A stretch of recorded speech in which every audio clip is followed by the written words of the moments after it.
সংগ্রামী সাথী ও বন্ধুগণ, আমরা বারবার ভাঙ্গা হৃদয় নিয়ে এখানে এসে বারবার উপস্থিত হই, বারবার আমরা আমাদের দাবিগুলোকে জানাই, কিন্তু জানানোর পরেও আমরা বারবার একই দৃশ্য দেখে যাই যে প্রশাসন আগেও যেমন তাদের ব্যাপারে নিশ্চুপ ছিল, আজকেও নিশ্চুপ বসে রয়েছে। কথা বলুন ঠিক কিনা?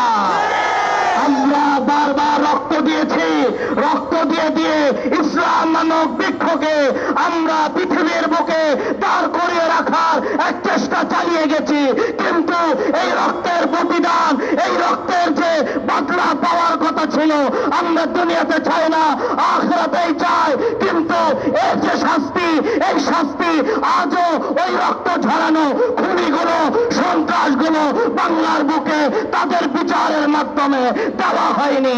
কথা বলুন ঠিক কিনা? ভাইয়ের আমার, আমরা আমাদের সুস্পষ্ট বক্তব্য এটাই বলতে চাই যে আমরা আমাদের বড়দের নির্দেশে মাঠে নেমেছি। যদি ওই সন্ত্রাসীগুলোকে ফাঁসির কাস্টে ঝুলানো হয়, যদি তারা আমাদের ভয়ের রক্ত ঝরানোর পরেও তারা খোলা সারের মতো ঘুরে বেড়ায়, আমরা আমাদের বড় জমিনকে অচল করতে আমাদের সময় লাগবে না। কথা বলেন ঠিক কিনা? এই জন্য আমরা দায়িত্বহীন কণ্ঠে বলতে চাই যে যেই জালেমগুলো, যেই উস্কানি দাতাগুলো এই উস্কানি দিয়ে দিয়ে ফাতে মক্কার কথা বলে রাজশাহী থেকে পেটুয়া পেয়ে গেছে, যারা অন্যান্য জেলা থেকে অন্যান্য যুদ্ধ, জঙ্গে জামাল আর জঙ্গে সিফিনের কথা বলে অপর মুসলমান ভাইয়ের রক্ত পেটুয়া বাহিনী তৈরি করে নিয়ে গেছে, সেই উস্কানি দাতাগুলোকে, সেই খুনিগুলোকে, সেই সন্ত্রাসগুলোকে অনতিবিলম্বে 14 শিখে ঢুকিয়ে তাদেরকে সর্বোচ্চ শাস্তি, তাদেরকে ফাঁসির কাস্টে ঝোলাতেই হবে, ঝোলাতেই হবে। কথা বলা ঠিক কিনা?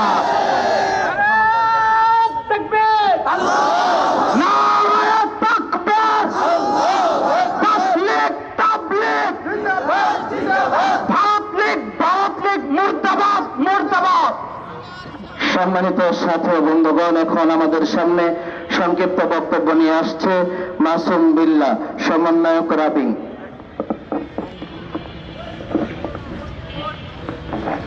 أعوذ بالله من الشيطان الرجيم بسم الله الرحمن الرحيم وقاتلوهم حتى لا تكون فتنة ويكون الدين كله لله। সম্মানিত তাওহীদের জনতা, বিপ্লবোত্তর বাংলাদেশে কথা ছিল ফ্যাসিজমের সকল দোসররা তাদের শাস্তি পাবে আর নির্যাতিত মাজলুমরা মুক্তির পথ দেখবে। কিন্তু দুঃখ এবং বাস্তবতার কথা হলো এটাই, যেই ফ্যাসিজম উৎখাত করার জন্য, যেই ফ্যাসিজম উৎখাত করে 5 আগস্টের পরবর্তী বাংলাদেশ গঠন করা হয়েছিল, ওই ফ্যাসিজমের দোসররা যখন আমার মুসলিম ভাইকে ইস্তেমার ময়দানে নির্বিচারে হত্যাকাণ্ড ঘটিয়েছে, তবুও তাদেরকে শাস্তির আওতায় না এনে অগ্রিম জামিনের ব্যবস্থা করা হয়েছে। এখানে কার কাছে দাবি জানাবো? আসলে কি আইন বলে কোনো কিছু আছে, নাকি আইন বলে মূর্তির মতো বসিয়ে রাখা হয়েছে বিচারকদের? আমাদের বুঝে আসে না।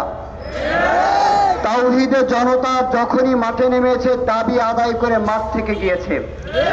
ওলামায়ে কেরাম আছেন, আমার কথা বলাটা দোষের হয়ে যায়, কিন্তু জেনে রাখেন, এই অন্যায় এবং এই অত্যাচার, খুন খুনের বিচার যতদিন না হবে, বাংলার জমিনে শাহাদাতের রক্ত ঝরেছে, এই শহীদি রক্তের তামান্নাকে নিয়ে এই জমিনে ইসলামের পতাকা একদিন উড্ডয়ন হবে ইনশাআল্লাহ।